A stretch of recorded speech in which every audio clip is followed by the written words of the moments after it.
C'est l'heure où l'arc-en-ciel se lève à Canal M.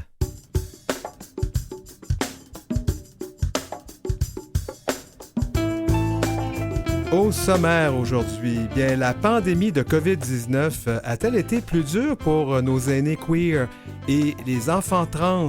Quels traitements sont disponibles? Un grand acteur de films d'horreur, entre autres Vincent Price, serait-il une icône gay? Et à la chronique en toute fluidité, on parle d'épuisement professionnel. L'heure où l'arc-en-ciel se lève, une émission pas épuisante du tout. Ben non, ben non, toi, pas partout.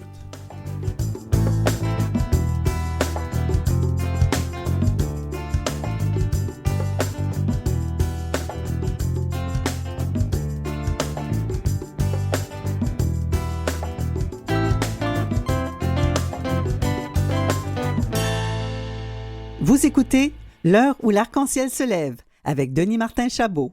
Ah, c'est un beau lundi de juin, puis il fait beau. Je suis venu travailler ici au studio en bicyclette. Ça fait donc du bien. Et ça nous rend notre énergie, fait qu'on est moins fatigué. On va parler d'épuisement professionnel un petit peu plus tard à l'émission. D'abord, on va revenir sur la COVID. Et je vous en parle parce que quand j'ai annoncé, en fait, j'en parle parce que l'étude dont on veut parler est intéressante, mais quand j'ai annoncé sur les réseaux sociaux que nous allions parler de l'impact particulier de la pandémie de la COVID-19 sur les aînés queer, j'ai eu le droit à quelques commentaires qui remettaient pas mal en question ces choses-là, comme on est plus affecté que les autres. Ben, en fait, j'ai des études qui démontrent, entre autres, il y avait Egal qui a fait une étude qui démontrait que oui, en général, nos communautés étaient plus affectées. Et là, on va parler des personnes âgées ou personnes vieillissantes de nos communautés. Et pour en discuter, je reçois Alexander Moreno. Et il est un neuropsychologue, psychologue et également chercheur au Cirium, l'Université de Montréal. D'abord, bienvenue à l'émission. Merci beaucoup. Et on utilise quels pronoms et quels accords avec toi? Et mes pronoms sont il, lui. Parfait. Alors, je vais te demander, Alexandre, d'approcher encore un peu plus du micro pour qu'on t'entende bien. Alexandre, ce que j'ai trouvé intéressant, c'est il y a eu une étude qui a été faite, qui a été rendue plus publique autour du 17 mai, mais moi, j'avais commencé à lire là-dessus en mars. Alors, comment en est-on venu à cette conclusion que, oui, les personnes vieillissantes de nos communautés ont peut-être souffert un peu plus de la COVID, de la pandémie? En fait, l'objectif de cette étude, c'était de documenter les conséquences sur la santé physique, sur la santé mentale de la pandémie chez les aînés de la communauté LGBTQIA+. Et l'autre objectif, c'était de documenter les facteurs de protection qui appartiennent à l'individu, mais aussi à l'environnement, et aussi les facteurs de risque, même chose, qui appartiennent à l'individu et à l'environnement. Et la méthodologie de cette étude, en fait, on a commencé avec tous les articles et toute la littérature scientifique qui avait été publiée à partir de 2019 jusqu'à septembre 2021. Et on a répertorié toute cette littérature, pas seulement dans la littérature scientifique, mais aussi ce qu'on appelle la littérature grise, c'est-à-dire des documents qui sont pas nécessairement révisés par un comité de pairs, mais qui sont publiés, qui amènent des chiffres, de l'information quantitative qui nous permettent de tirer des conclusions. Et, alors, ça nous a permis d'avoir accès à 150 documents. Quand même. Ici au Canada, là, qu'on parle. Hein, et on parle à travers le monde. À travers le monde, d'accord. Oui. Ouais. Et donc, un au Canada. Ouais. Et qui avait comme recensé pas mal de monde à travers des provinces. Puis, c'est ça qui nous a permis, dans cette méthodologie, d'aller chercher, d'aller comme trier toute cette littérature pour voir. Il y avait comme plusieurs documents qui étaient surtout de l'opinion, mais on s'intéresse à voir vraiment comme les chiffres pour avoir accès à tout ce qui est comme fondé sur les données probantes. Et ça nous a permis finalement d'exclure presque 130 pour finir avec 21. Et c'est 21 publications. Et il y avait aussi des doublons, comme des gens qui prennent comme un extrait des données, qui font une deuxième publication. Bref, on a eu 10 documents avec des chiffres et qui nous ont permis d'avoir accès quand même à Et au résultat, sur la base de 1258 personnes de la communauté LGBTQIA+, des personnes âgées de 65 ans et plus, et pendant la période de la COVID, entre le début de la COVID puis septembre 2021. Regardons ça parce que moi, je me rappelle, je reviens toujours là-dessus, EGAL, qui est une organisation à but non lucratif pan-canadienne, a fait une étude, en fait, a parrainé une étude qui a été faite, qui a vraiment démontré que les personnes de nos communautés étaient plus affectées, en général, que les personnes des autres communautés par l'épidémie de COVID, pour toutes sortes de facteurs. Puis, je pense que j'aimerais ça qu'on aille voir ces facteurs-là, particulièrement pour les personnes vieillissantes. Par exemple, on peut parler de l'isolement. L'isolement, c'est quand même quelque chose que vivent les personnes âgées, puis c'est peut-être encore pire chez les personnes vivant, les personnes qui sont de nos communautés. Oui, on peut parler du concept de famille choisie, Oui. et on parle effectivement qu'il y a beaucoup de personnes qui n'ont pas un partenaire, qui habitent seules, et dans ces circonstances, et avec C'est très fréquent chez les c'était- personnes LGBT de vivre seules. Là. C'est quand même que c'est documenté, ça aussi. Effectivement, Oui. mais ici, ce qui est intéressant aussi, c'est de voir l'ensemble de trois facteurs. D'un côté, il y a l'agisme qui est Mhm. très présente à travers le monde, dans Ouais. toutes les cultures, la plupart des cultures, qui est comme quelque chose qui perce plusieurs sphères de la vie. Et donc, les communautés LGBTQIA+, n'échappent pas à l'agisme. Et il y a aussi le concept de handicap aussi, comme il y a des incapacités, des maladies qui peuvent s'installer, qui sont plus fréquentes et quand on vieillit. Alors, il y a une exclusion qui va aussi avec cette notion de capacitisme. Et il y a aussi l'exclusion qui vient de la diversité sexuelle et de genre comme telle. Ouais. Alors, on est comme à l'intersection de ces trois sphères de discrimination et d'exclusion qui font en sorte qu'en contexte d'urgence comme la COVID-19, et ça va faire en sorte que ça va être plus difficile par rapport à ceux qui ne vivent pas et les autres, cette partie, surtout Oui, diversité sexuelle de genre. je vais me permettre de répéter parce que c'est important. On parle de l'agisme parce que de vieillir, c'est dans plusieurs cultures, en fait, dans la plupart des cultures, il y a de l'agisme. Et on savait que la COVID affectait d'abord et avant tout les personnes plus âgées. Il y a donc tout ce qui est le capacitisme parce que quand on vieillit, parfois, on a des problèmes de santé qui sont handicapants. Fait que c'est assez régulier, ça arrive. Et particulièrement chez les communautés LGBT parce qu'il y a cette exclusion sociale dans laquelle les personnes âgées de nos communautés vivent. Alors là, on se retrouve à une intersection qui fait que lorsque la COVID est arrivée, ces gens-là se sont retrouvés dans une situation très difficile au niveau de leur santé mentale. On peut aller là. Avant d'y aller, OK. je veux juste parler de quelque chose. Si on pense du point de vue chronologique, Oui, les allons-y. personnes vieillissantes, et on passait par trois étapes. Il faut garder ça en tête. Ils sont passés par l'étape d'être des criminels, premièrement. Oui, comme étant une Ensuite- personne gay, oui, oui. Ensuite, des malades. Oui. Mhm. Hein? C'était une maladie qui était dans la classification des troubles mentaux. Mhm. Et tout ça, ça laisse des traces du point de vue psychologique, Tout n'est-ce à pas? fait. C'est de l'exclusion d'une fois à l'autre. Et là, la troisième fois, le troisième facteur, parce que vous avez dit, on a parlé du fait que c'était d'être criminel, après ça, d'être malade. Et le troisième? Et le troisième, j'ai fait référence surtout à une fois qu'on se retrouve dans un contexte différent, mais il y a l'exclusion liée à l'âge.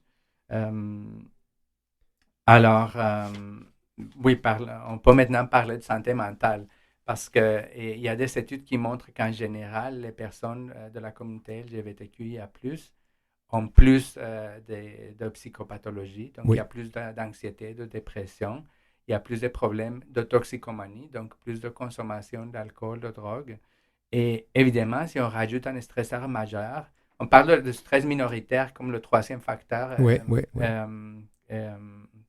sur lequel tout ça s'est bâti. Alors, on a le stress minoritaire qui accompagne la personne avec l'homophobie et la transphobie intériorisée. Et on a la présence, une prévalence plus importante des problèmes de santé mentale et de consommation.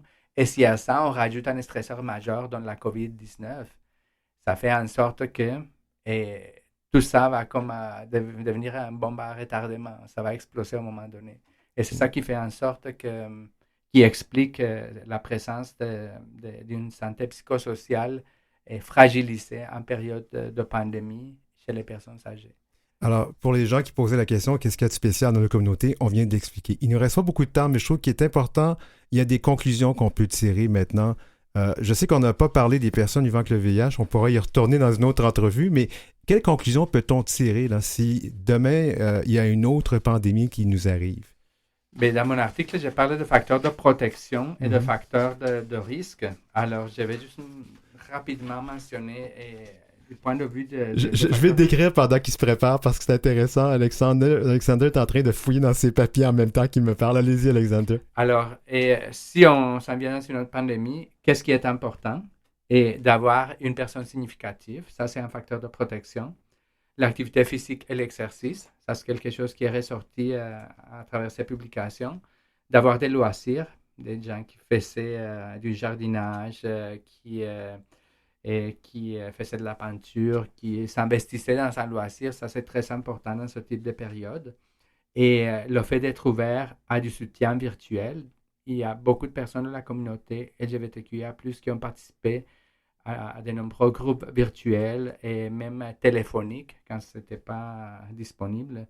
Et la résilience, il faut penser aussi que les personnes vieillissantes de la communauté LGBTQIA+, c'est une deuxième pandémie parce qu'ils sont passés par la pandémie l'épidémie du VIH, n'est-ce pas? Et il y a des leçons et une résilience qu'on peut tirer. Puis la communication nos volontés et qu'est-ce qu'on veut pour notre fin de vie. Si jamais une situation s'est présentée, qu'on s'est retrouvé à l'hôpital, quelles sont nos dernières volontés, qu'est-ce qu'on souhaite en termes de fin de vie. Il nous reste une minute. J'aimerais aussi parler de ce que les gouvernements ont fait. Pendant la pandémie, il y a eu ces couvre-feux, ces moments où on a dit on ne peut pas se visiter l'un l'autre. Ça a été changé. Donc, il va falloir que les gouvernements prennent plus conscience de nos besoins. Oui, tout à fait. Et on est dans une société hétérosexiste. On le voit dans le système de santé. Il y a des personnes âgées de la communauté LGBTQIA+, qui ont peur d'être ouvertes, de dévoiler leur orientation parce qu'ils ont peur de recevoir des soins de moindre qualité. Alors, c'est important de continuer dans cette optique de faciliter la diversité, l'inclusion et de contrer l'agisme, surtout dans ces périodes où on est dans l'urgence. Une étude fort intéressante. On aurait pu en parler plus longtemps, mais merci d'avoir été avec nous aujourd'hui. Je recevais donc Alexander Moreno, neuropsychologue, psychologue et également chercheur au Cirium de l'Université de Montréal. En bref. Un signe des temps. Le gouvernement Trudeau alloue 1,5 million de dollars aux organisations communautaires de LGBTQIA+, pour renforcer les mesures de sécurité lors des défilés de la fierté et d'autres événements cet été. La somme répond à une requête d'un groupe de coordination nationale, Fierté Canada Pride, qui la distribuera aux comités locaux qui en font la demande. Le financement peut être utilisé pour des dépenses telles le contrôle des véhicules et des foules, les barricades, les frais de police rémunérés ou de sécurité privée. Cela permettra d'augmenter les ressources en sécurité et en formation pour les bénévoles et les membres de la communauté pendant la saison de la fierté. Les associations soutenant les minorités de genre et sexuelles à travers le Canada ont renforcé leur sécurité après une augmentation documentée des crimes haineux ciblant les personnes de LGBTQIA+, et des affrontements physiques entre manifestants lors d'événements drag queen. Source Fugue.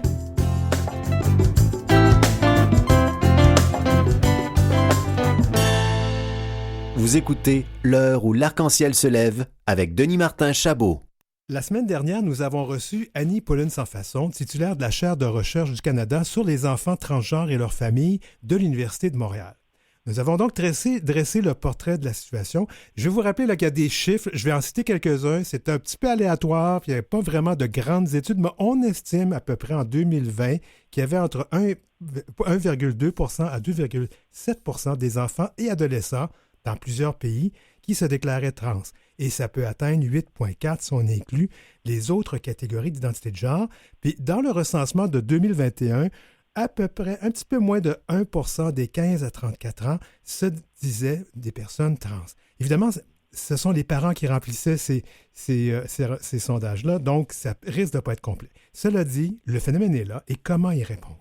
Alors, on a décidé cette fois-ci de parler un peu plus de l'aspect médical et on reçoit le docteur Nicolas Chady, qui est professeur adjoint de clinique au département de pédiatrie, faculté de médecine de l'Université de Montréal, et il est aussi pédiatre, service de médecine de l'adolescence au CHU Sainte-Justine. Alors, bienvenue à l'émission, docteur Chady. Merci beaucoup. Et alors, quels pronoms et quels accords on utilise avec vous? J'utilise le pronom il et les accords masculins. D'accord. On va tout de suite entrer dans le feu de l'action parce que on a clairement identifié la semaine dernière qu'il y a un phénomène qui s'appelle la dysphorie de genre. Ça a été quand même identifié par beaucoup d'experts. Qu'est-ce que ça comporte chez un adolescent ou une adolescente qui se présente chez vous avec ce genre de problème-là? Mais la dysphorie de genre, ce que c'est un inconfort qui est persistant dans le temps, lié à une discordance entre le sexe qui nous a été assigné à la naissance et l'identité de genre ressentie. Donc, ça peut venir avec de la détresse, ça peut venir avec un inconfort avec certaines parties du corps, avec la notion sociale qu'on a aussi du genre. Et puis, quand on est adolescent, évidemment, c'est une période de grands changements. Il y a la puberté qui se passe à l'adolescence et on forme notre identité au sens plus large. Donc, quand on vit cette détresse, cet inconfort-là au niveau de la dysphorie du genre, on peut être appelé à se présenter là, pour des services médicaux. Et c'est à ce moment-là que je vais avoir des interactions là, avec les adolescents et adolescentes qui se présenteraient à notre clinique à Sainte-Justine, à la clinique de diversité de genre. Donc, c'est une clinique spécialisée pour les personnes de cet âge-là, les adolescents, les jeunes, qui se sentent... Je vais utiliser se sentent mal dans leur peau, excusez-moi, c'est un petit peu, ça fait un peu simpliste, mais ça vous aide à comprendre. Ça se manifeste comment, ça, chez les plus jeunes? Chez les plus vieux, on a une meilleure idée, mais chez les plus jeunes, ça se manifeste comment? Il faut savoir que nous acceptons des jeunes entre 8 et 16 ans. Donc, à partir d'un âge où on pourrait être susceptible d'être près de la puberté, qui pourrait débuter chez certaines vers 8-9 ans. Oui. Des fois, c'est plus tard, évidemment. On sait que la dysphorie de genre, en fait, ça peut débuter beaucoup plus tôt. Certains enfants, là, dès l'âge de 3, 4, 5 ans, vont rapporter qu'ils ou elles ne sentent pas avoir cette identité de genre-là ressentie qui concorde avec leur sexe. Donc, même des fois, chez les tout jeunes, en âge préscolaire, en âge scolaire, on va entendre qu'il y a des intérêts marqués là, pour une autre identité de genre et puis qu'il y a un inconfort avec certaines parties du corps. Donc, ça peut être une présentation là, qui mène éventuellement à des visites à notre clinique le plus au début de la puberté là, ou avant tout juste la puberté. Il faut savoir qu'il n'y a pas de traitement ou d'intervention médicale à faire avant d'avoir atteint la puberté pour soutenir les enfants, les adolescents, adolescentes qui sont en contexte de dysphorie de genre, mais que quand on arrive à l'âge de la puberté, déjà, il peut y avoir des façons de permettre de soutenir les enfants, les ados, d'affirmer leur genre, de se sentir mieux au niveau de leur identité puis de leur expression là, de ce genre-là. D'accord. Et il faut le comprendre, hein, ces jeunes-là, ils ou elles souffrent. Là, c'est sérieux. Là. C'est pas juste une mode là, comme certains peuvent le prendre. Ces enfants-là, ils souffrent.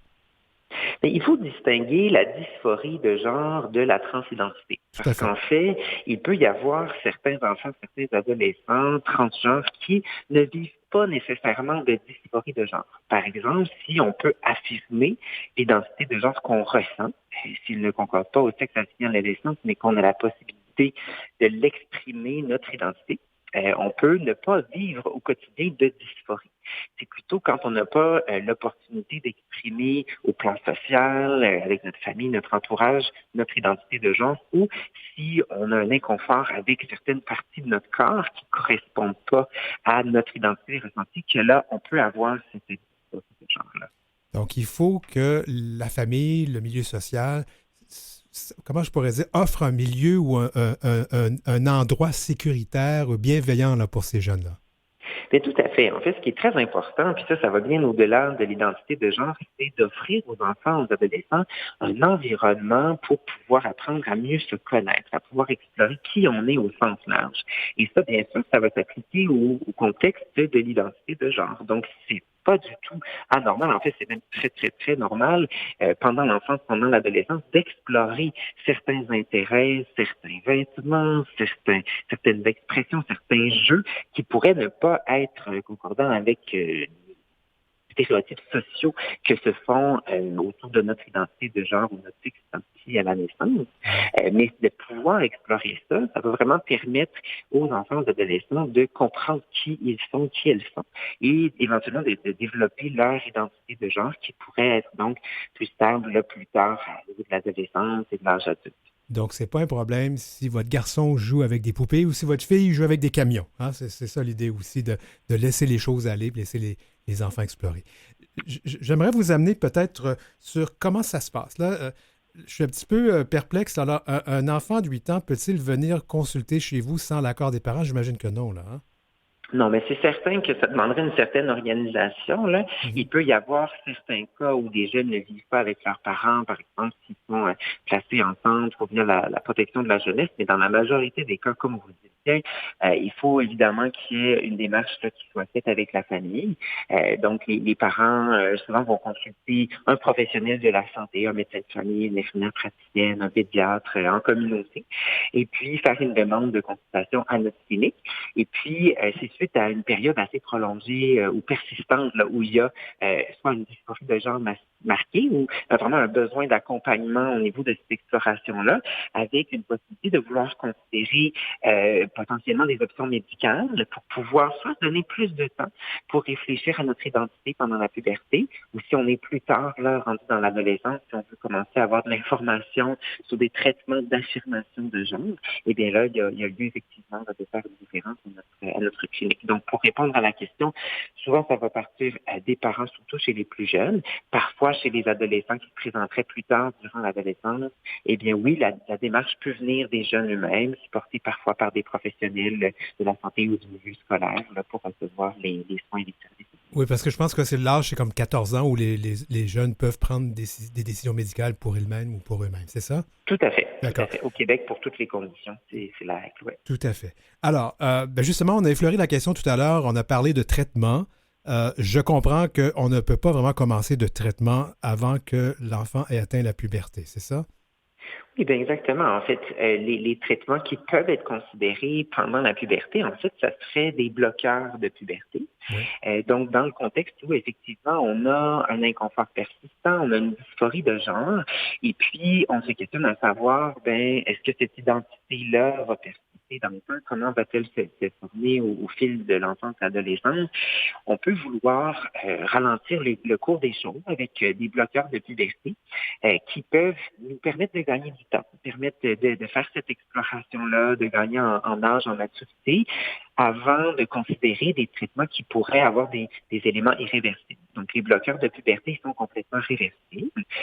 Comme tout traitement ou comme toute médication, peuvent avoir certains effets secondaires, mais le fait de bloquer la puberté, si on arrête les bloqueurs, c'est réversible, donc la puberté reprendrait par la suite. Donc, ce sont les traitements médicaux qui peuvent être envisagés pendant la période là, de la puberté en tant que telle. Puis plus tard, quand on arrive vraiment à l'adolescence et qu'on est avancé là, dans la puberté, que la puberté est complétée, puis on a la capacité de bien réfléchir à notre identité, de comprendre aussi de façon éclairée des options comme l'hormonothérapie, par exemple, là, qui pourraient avoir des conséquences à long terme. Et là, on peut ouvrir ces discussions-là. Donc, ça se fait un peu plus tard, là, au courant de l'adolescence. Maintenant, c'est sûr que l'une des choses dont on a parlé aussi, il y a aussi ce genre de phénomène de détransition. Alors, un adolescent ou une adolescente qui se rend compte, c'est pas tout à fait ça que je voulais faire finalement. Alors, dans ces cas-là, puisque cette personne-là n'a pas pris de traitement hormonaux, ça ne change pas. On peut revenir où on était avant si c'est ça qu'elle choisit ou qu'il choisit. Bien, tout à fait. Puis, en fait, le phénomène de la détransition ou retransition, c'est quelque chose d'important. En fait, nous, à notre clinique de diversité du genre, on est une équipe interdisciplinaire avec plusieurs professionnels pour vraiment soutenir une exploration sur le long cours, puis aussi aider les jeunes là, dans tous les aspects de leur vie. En fait, c'est une chose d'explorer notre identité, mais ça doit se faire aussi là, dans un contexte où on continue à grandir, à vieillir, à se développer, à aller à l'école et tout ça. Si on a des enjeux de santé mentale, par exemple, tout ça doit être bien adressé. Quand on parle de transitions ou de retransition, évidemment, ça peut prendre plusieurs formes. Là. On sait que les parcours par rapport à l'identité de genre sont uniques à chaque personne. Et donc, oui, les traitements réversibles pendant la puberté peuvent nous permettre d'explorer, de nous connaître, puis de continuer notre chemin, en fait, comme nous devrions. J'aimerais terminer avec une question qui est peut-être plus personnelle, mais avec tout ce contexte dans lequel on vit là, depuis la pandémie, où il y a ce mouvement anti-drag queen puis anti-trans, parce que je pense que les gens font des amalgames assez douteux là-dessus. Avec cette montée de la haine, la transphobe, avez-vous des craintes vis-à-vis vous-même ou vos patients? Mais c'est certain que pour des enfants, des adolescents qui auraient des questionnements sur leur identité de genre et puis pourraient entendre ce genre de discours, ça peut être très blessant, ça peut amener beaucoup d'anxiété, des questionnements qui seraient profonds et puis à exacerber justement cette détresse. Donc c'est certain que le fait de ne pas avoir l'acceptation qui est souhaitée là, dans la société pour permettre cette découverte-là, c'est quelque chose de préoccupant.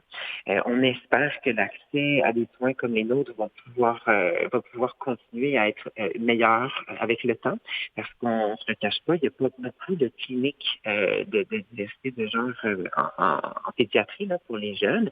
C'est quelque chose qui émerge. De plus en plus de professionnels de la santé montrent un intérêt à se former, à être capable de mieux accompagner les familles.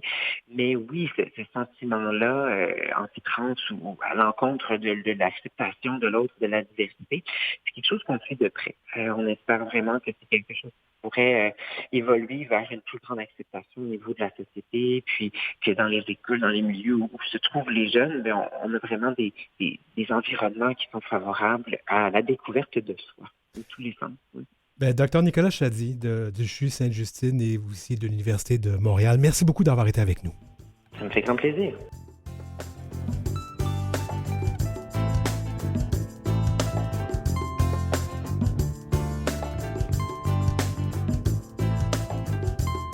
Vous avez des commentaires ou des suggestions de sujets ou d'entrevues pour Denis Martin? Contactez-le à heureciel@outlook.com. C'est heureciel en un seul mot et en minuscule @outlook.com. Suivez Denis Martin aussi sur sa page Facebook et sa page Instagram @dmchabotauteur.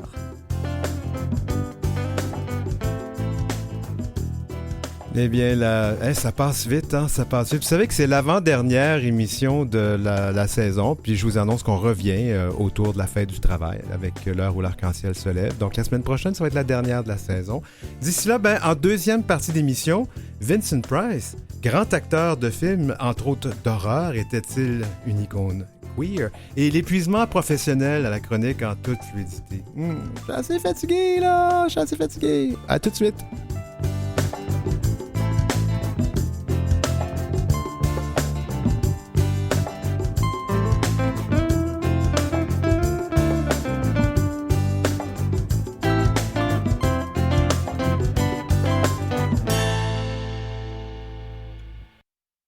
De retour à l'heure où l'arc-en-ciel se lève.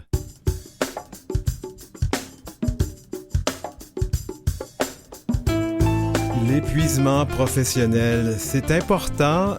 Moi, je peux vous le dire, et ma chroniqueuse va pouvoir vous le confirmer. Je l'ai vécu plus d'une fois dans ma vie, puis je me dompte pas. Alors, on va en parler à la chronique en toute fluidité. Et on va terminer ça avec Vincent Price, grand acteur de films, dont plusieurs films d'horreur. On l'a beaucoup aimé.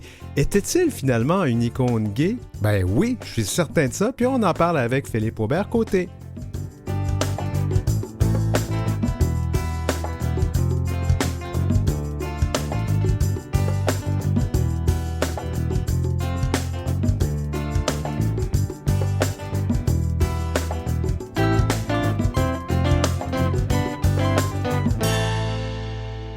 Vous écoutez L'heure où l'arc-en-ciel se lève avec Denis Martin Chabot. Salut Marie-Claude Johannis, comment ça va?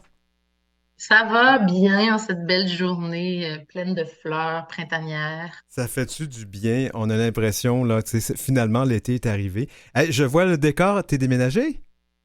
Oui, toujours Bon. au Kamouraska, mais j'ai changé de village. Bon, Marie-Claude Johannis, donc, travailleuse sociale qui fait cette chronique en toute fluidité. C'est la dernière de la saison, ça a passé vite, Marie-Claude.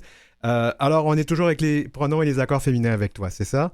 Oui, et on est sur la fin de notre batterie d'énergie. Alors, je sais pas si tu le sens autour de toi, là, mais les gens sont fatigués, sont au bout du rouleau. Donc, Oui. je trouvais ça important d'aborder le sujet là, de l'épuisement professionnel qui est malheureusement là, extrêmement répandu. Ben justement, parce que de toute façon, toi et moi, on se connaît, puis on sait que tous les deux, on a vécu ça.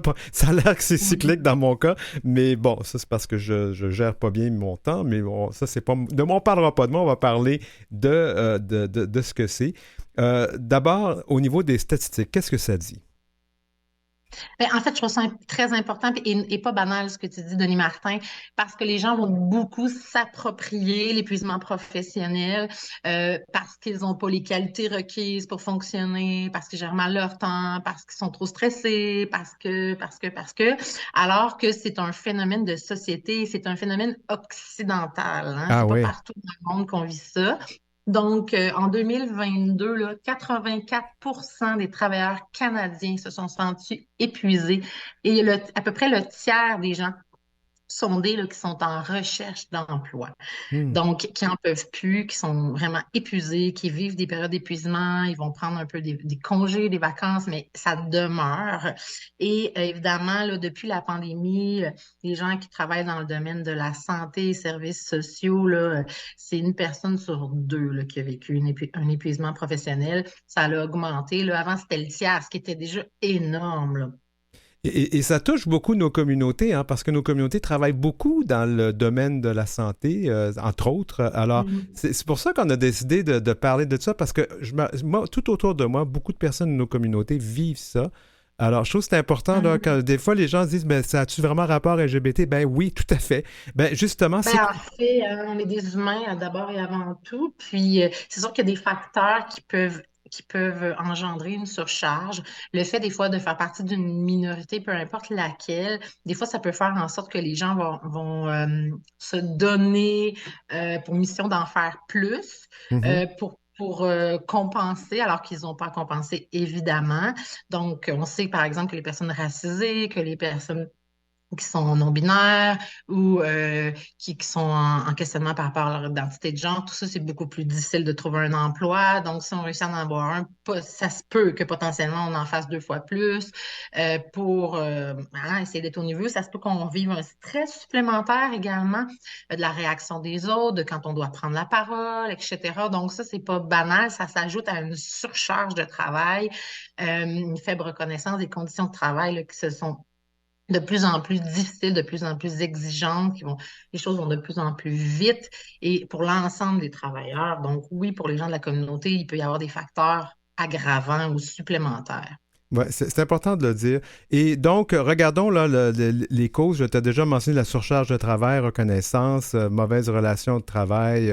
Ouais, ça, on n'a peut-être pas mentionné, mais les mauvaises relations de travail, ça fait partie, là, tu sais, les milieux de Ouf, travail toxiques qu'on appelle. Ouais, ouf. Ah, on a tous des images dans nos têtes, là. ouais. Donc, il faut savoir que les gens avec qui on travaille, puis les gestionnaires avec qui on travaille sont aussi en surcharge de travail. Puis qu'est-ce que ça fait, la surcharge de travail? Ça rend irritable, ça rend impatient. On a moins de temps pour expliquer, notre mèche est plus courte, Mm. les gens peuvent être plus émotifs. Il y a des gens aussi qui vont se retirer, qui vont vouloir prendre moins de responsabilités, qui vont être moins conciliants, qui vont moins travailler en équipe. Donc, tout ça, ça crée des conflits parce que nous-mêmes, on est plus fatigués, plus irrités, plus impatients. OK? Mm, Donc, mm. c'est une espèce de roue qui tourne. Et comme on a peu de temps, souvent ces relations-là vont s'envenimer et oui, ça peut créer un stress, un excédent de stress là, qui devient intenable. D'autres facteurs, parce que je Ben, sais, oui, ouais. évidemment, là, en ce moment, là, il y a une pénurie de garderie, là, c'est majeur, là. La Mhm. conciliation travail-famille pour tous, là, c'est un enjeu. Donc, il y a beaucoup de gens là, qui vont essayer de finir plus tôt, qui vont travailler télétravail. On sait très bien que le télétravail, quand tu as des enfants à la maison, tu sais, faut travailler le soir à 9 heures, reprendre quand les enfants sont couchés. Donc, ça fait une espèce d'horaire qui ne termine pas. Maintenant aussi, avec le courriel, avec les téléphones intelligents, donc les gens nous écrivent à toute heure du jour, de la nuit. On se sent obligé de répondre à tout moment aussi. Donc, ça rajoute aussi une surcharge. Ça fait la charge mentale. On en a beaucoup parlé au cours des Oui. dernières années. Donc, une espèce de sentiment de devoir toujours, ah ben là, j'ai un peu de temps, fait que je vais le faire parce que je sais que je suis pas efficace ou que demain, j'ai un rendez-vous aussi ou ça. Donc, et Marie-Claude, tu me évidemment, décris tellement, je me oui, sens mal dans tout ça, tu me décris tellement, là, ça n'a pas de bon sens. ouais. Mais tu sais, Denis Martin, je décris une quantité phénoménale de gens et il faut s'en parler, tu sais, puis c'est essentiel parce que moi, mon souhait, tu sais, de travailleuse sociale, c'est vraiment qu'on arrête comme individu.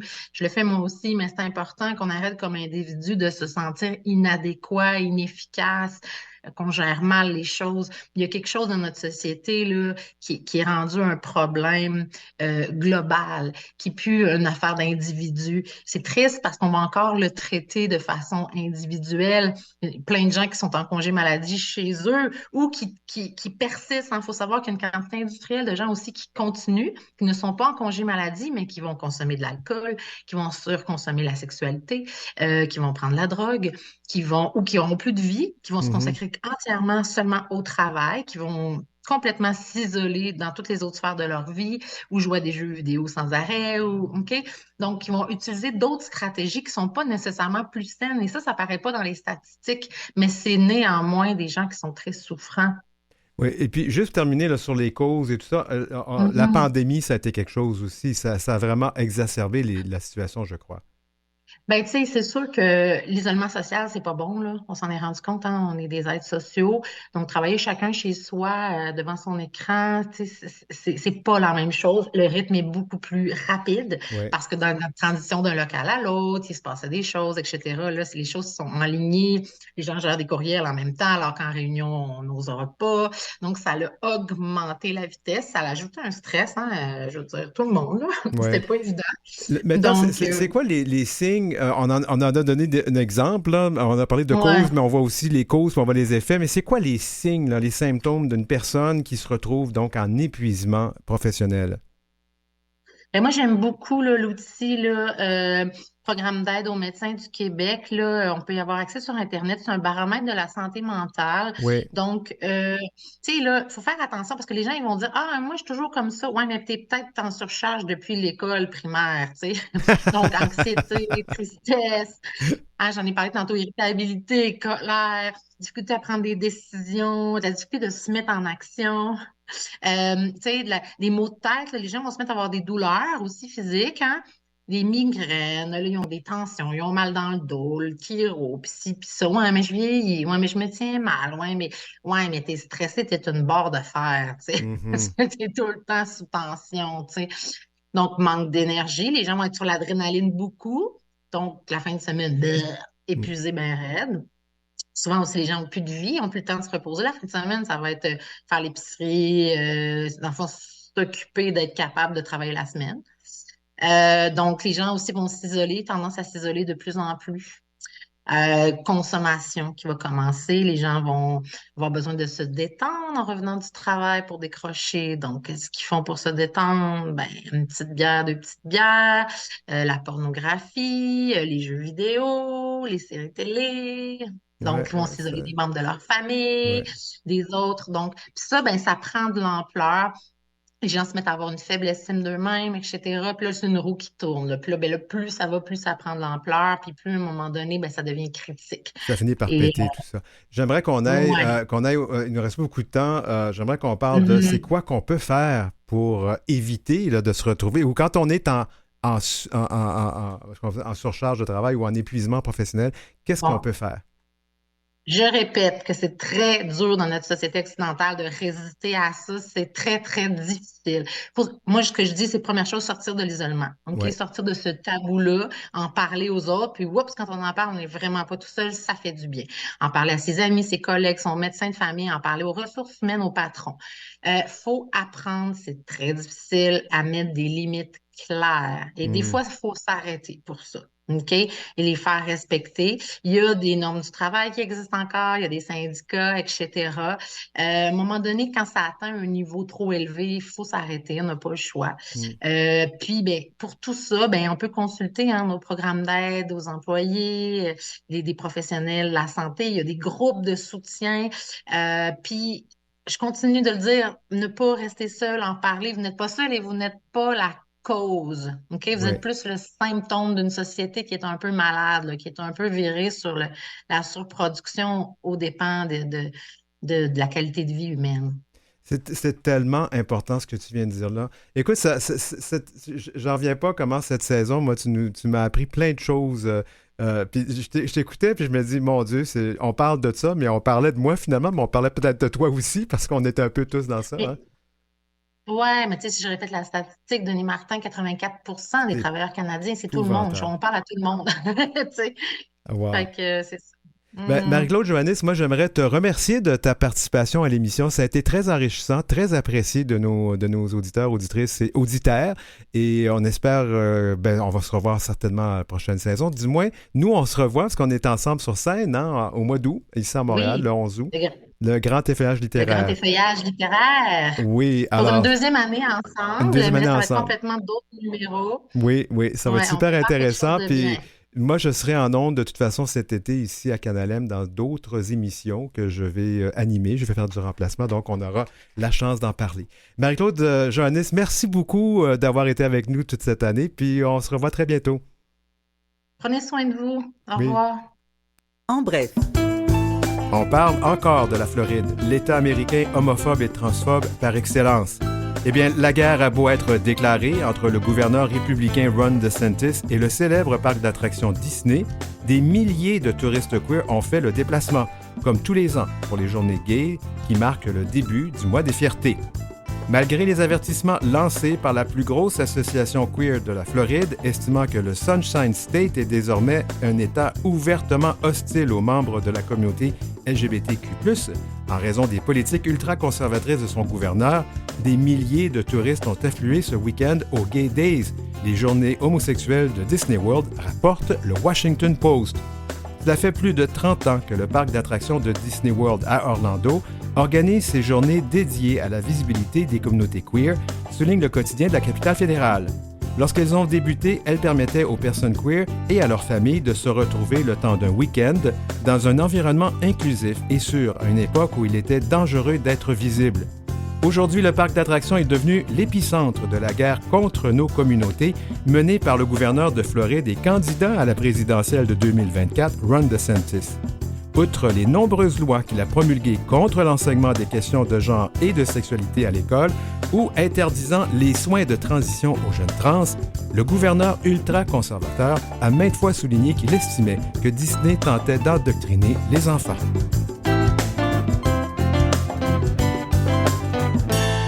Vous écoutez L'heure où l'arc-en-ciel se lève avec Denis Martin Chabot. Vincent Price, oh my God, c'est vraiment un acteur qui m'a beaucoup inspiré, que j'ai beaucoup aimé dans mon jeune temps. Puis là, parler de lui dans mon jeune temps, ça me vieillit. Mais c'est pas grave, mon invité, Philippe Aubert-Côté, est plus jeune que moi, puis il le connaît, ça fait que ça veut dire que ça transcende les générations. Philippe Aubert, bienvenue à L'heure où l'arc-en-ciel se lève. Merci. Et on parle toujours de toi avec le il et le lui. Oui, ça n'a pas changé. Alors, je vais prendre ce que tu m'as écrit. On le surnommait le maître de l'horreur. Pour plusieurs générations de cinéphiles, il reste l'une des figures incontournables du cinéma d'épouvante avec plus de 200 films à son actif. Mais Vincent Price, parce qu'on parle de lui, était aussi un allié très actif des communautés LGBTQ+. En plus d'être une icône en matière de frissons, était-il une icône gay? Philippe Aubert. C'est ce qu'on va enquêter aujourd'hui. Wow, on y va. Frisson de terreur. Alors, oui, Vincent Price, un incontournable des films d'horreur, comme on l'a dit. Oui. 200 films plus de 200 films à son actif entre 1938 et 1993, comme tu l'as dit. Donc, sur une carrière qui s'échelonne sur 55 ans, c'est quand même pas rien. Et essentiellement l'horreur, mais aussi dans d'autres genres. C'est un monsieur très polyvalent, comme on va le voir. Oui, c'est vrai. Oui, c'est vrai. Alors, allons-y. Oui. Donc, de son nom complet, Vincent Léonard Price Jr., il est né en 1911 et décédé en 1993. Donc, moi aussi, je suis un crouton du siècle dernier, donc c'est pour ça que je l'ai connu, moi aussi. Un jeune crouton, on pourrait dire ça. Oui, voilà. Une petite croûte. Une petite croûte, tu sais. Et fait intéressant, son père était propriétaire d'une usine de bonbons, de confiserie, et son grand-père est l'inventeur de la poudre à pâte. Donc, celle qu'on a dans les petits pots jaunes et bruns, là, qu'on prend pour faire lever les gâteaux. Ce qu'on appelle donc la levure chimique. Ouais, la levure chimique. C'est son grand-père qui a inventé ça. Et ils ont pu faire de l'argent avec ça.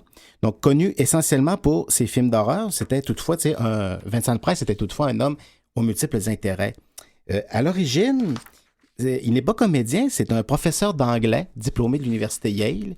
Il se destinait à une carrière d'enseignant, mais il n'a enseigné que pendant une année. À la fin de l'année, il était effrayé. Il dit « Je me suis juste rendu compte que je ne sais rien. » Il était horrifié. Horrifié. Donc, l'horreur était présente dès son plus jeune âge. Hein?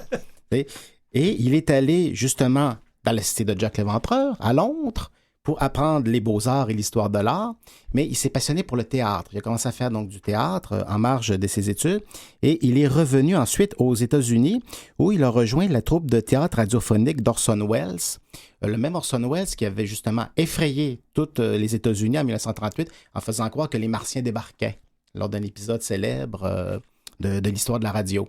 C'est donc on est toujours dans l'effroi. The War of the Worlds. On étudiait ça quand j'étais en journalisme à l'époque parce que c'était comment... c'était juste c'était un show, mais c'est devenu une fake news, hein, comme on les appelle maintenant, et les gens y ont cru, puis ça a créé des émeutes. Exact, parce qu'Orson Welles avait juste diffusé une lecture de la guerre des mondes, mais sous forme de bulletins radio diffusés entre des nouvelles. Donc, les gens avaient pris peur. Après cet épisode-là, donc, Vincent Price est allé à Hollywood. Il a commencé à jouer au début dans des films d'époque, des films théâtraux, des péplums. Dans Les 10 Commandements, normalement, il se fait tuer par Charlton Heston, alias Moïse. Et il y avait beaucoup de rôles de fiancés romantiques ou des méchants. Il était tellement grand, 1m93, qu'on ne voulait pas, des fois, le mettre à côté de grandes vedettes parce qu'il faisait paraître trop petite. Donc, il a commencé à faire des fois, surtout des méchants, des opposants, tout ça, alors que c'est un gentleman dans la vraie vie. Et il a connu un premier tournant en 1953, quand il se jouait dans le film d'horreur L'homme au masque de cire, dans lequel il fait un sculpteur défiguré qui s'ouvre un musée de cire dont chaque mannequin cache un cadavre. Et c'était un des premiers films en 3D de l'histoire du cinéma. Puis ce qui faisait rire les gens sur le plateau, c'est que le réalisateur avait perdu un œil dans un accident. Donc tout le monde disait, il faut juste un réalisateur avec un seul œil pour faire un film en 3D. Donc ça faisait des jokes sur le plateau. Ouais. Il a enchaîné ensuite plusieurs films d'horreur où il a vraiment défini le jeu d'acteur qui l'a rendu mémorable. Donc la voix suave, le rire diabolique, distingué, mais aussi des performances qu'on a qualifiées de camp ou campy. Un petit peu d'autodérision, gay, cynique, décalé un peu. Pour lui, l'horreur, les films d'horreur étaient un peu comiques. Pour lui, la vraie horreur, c'était les films qui parlaient de guerre, de drogue, de violence et tout ça. Mais lui, il disait les films d'horreur qu'il faisait, c'est un soulagement comique, mais fait avec sérieux, cependant. Le monsieur était toujours très sérieux. 3 films notables que je vais mentionner ici parce qu'ils ont un lien un peu avec nous et notre auditoire. La Mouche Noire, faite en 1958, qui raconte l'histoire d'un savant qui invente une machine pour téléporter les objets. Et lorsque le savant essaie la machine sur lui, il y a une mouche qui rentre avec lui dans l'appareil. Et quand il ressort, une partie de sa tête a été remplacée par la tête de la mouche. Et la petite mouche qui est ressortie, c'est une partie de la tête du savant qui a été Mais il n'y a pas un film qui a été refait par la suite de ça? Oui, par David Cronenberg, avec Jeff Goldblum en 1986. Et ce qui est intéressant, c'est qu'on pourra en reparler dans une autre chronique. David Cronenberg s'était plus inspiré de l'épidémie du VIH-Sida à l'époque pour définir la transformation du savant. Dans le film avec Jeff Goldblum, le savant mute en une sorte de créature vraiment répugnante. Tandis que dans le film avec Vincent Price, où il fait le rôle du savant qui subit l'accident, c'est plus un échange de matériel. Le savant se ramasse avec la tête de la mouche. Fait intéressant, c'est que le film, qui est pourtant tourné aux États-Unis, se passe à Montréal. Donc, à l'origine, c'est une histoire montréalaise, la téléportation. Ensuite... Oui, puis Goldblum lui a télétransporté à Toronto, mais continuons. Exactement, à Toronto. Donc, on est toujours resté au Canada avec la téléportation. Ensuite, un autre film mémorable en 1973, c'est Théâtre de sang, où Vincent Price joue un acteur très pompeux qu'on croit mort et qui se venge des critiques qui l'ont descendu dans la presse, puis il les assassine en s'inspirant donc des pièces de Shakespeare. Film mémorable pour nous parce que Vincent Price joue plusieurs personnages pour tromper les autres et il joue à un moment donné un coiffeur homosexuel, mais il s'amusait avec une truculence là, assez extraordinaire. Et le personnage m'enseigne un autre personnage LGBT qui était caricatural à l'époque. C'était l'époque, mais c'était très in your face. C'était assumé. Et si vous n'êtes pas content, regardez ailleurs. Ce qui était quand même un peu une avancée pour l'époque. Oui, tout à fait. Un peu. Et le dernier film mémorable, c'est Édouard aux mains d'argent de Tim Burton. Magnifique film. Ah, c'est un chef-d'œuvre, ce film. Un chef-d'œuvre. Oui. Le dernier film dans lequel il est apparu, là, il était trop malade pour apparaître à l'écran encore. Après ça, il a juste fait des voix. Et lui, qui a été un acteur très théâtral, eh bien, il nous joue une scène de mort subite où tout se passe sans qu'il dise un seul mot. Ce qui nous montre que c'est un très grand comédien. Oui, tout à fait. Donc, maître de l'horreur, mais pas que ça. Pas que ça. Comme je l'ai dit au début, il s'intéressait à beaucoup de choses, Vincent Price. Il disait lui-même, un homme qui limite ses intérêts limite sa vie. Il s'est investi dans plusieurs fondations consacrées à l'art. Il a co-administré des musées consacrés à l'art. C'était aussi, dans les années 70, il a diminué sa participation aux films d'horreur pour se consacrer à la cuisine. C'est un peu un Ricardo avant l'heure. Parce qu'il y avait une émission, il faisait des émissions sur la cuisine, il a écrit des livres là-dessus, et il collaborait aussi avec des musiciens puis des chanteurs de heavy metal qu'il aimait, là, comme Alice Cooper, Gene Simmons du groupe Kiss, tout ça. C'était peut-être pas son genre de musique, mais eux allaient le voir, puis ils disaient, est-ce que vous aimeriez participer à nos clips, tout ça, puis ils disaient, ah, mais vous êtes donc gentil, tout ça. Alors oui, j'accepte, tu sais, puis c'était un gentleman. Il s'impliquait dans les projets des autres. Donc, il était dans Thriller, c'est ça? Oui, et dans Thriller, dans Michael Jackson, c'est lui qui fait le petit rap qu'on entend au milieu du clip, qui est devenu immortel. Et il nous reste 4 minutes, on y va. Un allié, donc. Oui, Vincent Price a toujours été en contact avec la communauté LGBTQ+. Son voisin n'était nul autre que Rock Hudson, connu quand même. Beaucoup de LGBT fréquentaient sa table, tout ça. Et quand sa fille Victoria a fait son coming out, il l'a soutenu. Il était aussi membre honoraire du conseil d'administration de PFLAG, donc un organisme de soutien aux familles et alliés des personnes queer. Et il s'est aussi ouvertement opposé aux campagnes anti-gays, des fois que certains acteurs et actrices hollywoodiens démarraient à l'époque. Comme l'imbécile d'Anita Bryan. Exact. Je me permets de le dire. Ah oui, elle a dit, j'ai vu certaines sources qui lui attribuaient des propos assez odieux. Là. Vincent Price est non seulement opposé à elle, mais dans des spectacles, il n'a pas même hésité à la ridiculiser. Il jouait Oscar Wilde dans une pièce et Oscar Wilde, dans la vraie vie, avait écrit une pièce qui s'appelait « Une femme sans importance » et il lui a fait dire « Oh, c'est une pièce sur Anita Bray. » D'accord. Tais-toi. Ouais. Donc, c'était un allié à coup sûr. Kant aussi, il a été une des premières vedettes à aussi faire des annonces publiques pour calmer les peurs envers l'épidémie de VIH-Sida. Oui. Et il l'a fait, lui, en partant de sa spécialité qui était la peur. Il a fait ça de façon bienveillante. C'était des spots publicitaires qui disaient « Je sais que vous avez peur du VIH-Sida. C'est normal d'avoir peur, on est tous humains. Mais la peur, c'est l'inconnu. Je vais vous dire, moi, je connais ça, la peur. Il n'y a pas de quoi avoir peur avec le VIH. » Et là, il vulgarisait. Vous ne l'attraperez pas sur le siège des toilettes, ni sur la porte, tout ça. Puis faites avec bienveillance, gentillesse, toujours, ce qui était sa marque de commerce. Donc, la question qui me vient en tête, était-il lui-même membre de nos communautés? C'est une question qui interpellait beaucoup la communauté des fans, pour qui c'est important de le savoir. Il y a toujours eu des rumeurs sur le fait qu'il était peut-être gay ou bisexuel. Ça montait à ses années de théâtre, où notamment il a fait des shows de drag queen avant l'heure, pendant la Deuxième Guerre mondiale, pour amuser les armées, et il n'en a jamais parlé publiquement. Lui, il disait, ce qui concerne un acteur, c'est son jeu, c'est pas sa vie privée. Il parlait pas de sa vie privée, donc, et sa fille, Victoria, lui a consacré une biographie où elle élude un petit peu la question.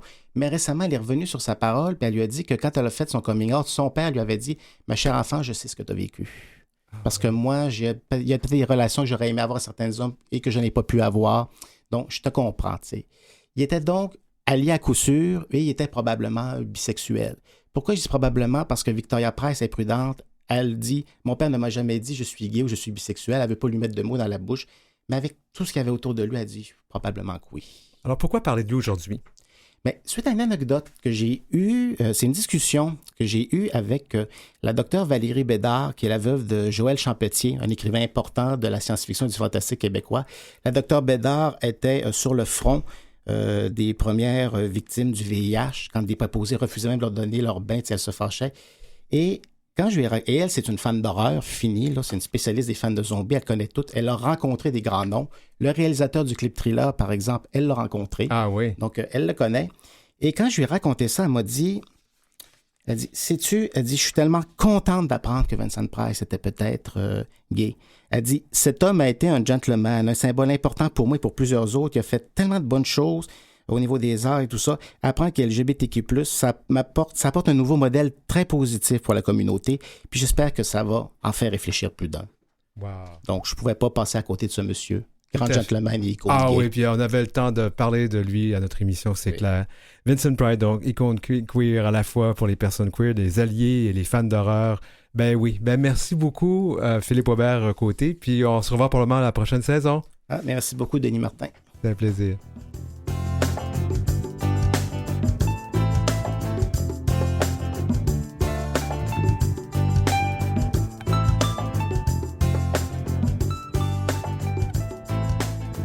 Vous avez des commentaires ou des suggestions de sujets ou d'entrevues pour Denis Martin? Contactez-le à heureciel@outlook.com. C'est heureciel en un seul mot et en minuscule @outlook.com. Suivez Denis Martin aussi sur sa page Facebook et sa page Instagram @dmchabotauteur. Wow, c'était l'heure où l'arc-en-ciel se lève pour ce lundi 12 juin 2023. Merci de votre fidélité. Puis comme l'a dit Hélène, ben n'hésitez pas à communiquer avec nous, heureciel, d'un seul mot, @outlook.com. Merci à l'équipe, France Dauphin à la recherche, Maurice Bolduc qui nous a fait la mise en onde, Julie Curley à qui on doit la musique thème, Gerly Omelette, chef du contenu numérique à Canal M, Jean-Sébastien Laliberté qui est notre chef de diffusion, Marjorie Théodore, présidente et directrice générale de Vue et Voix à Canal M. Je m'appelle Denis Martin Chabot, je vous souhaite de passer une excellente semaine. Revenez-nous la semaine prochaine, ça sera la dernière de la saison, fait qu'on va essayer de faire ça en grand, avec beaucoup de plaisir, beaucoup de sourire.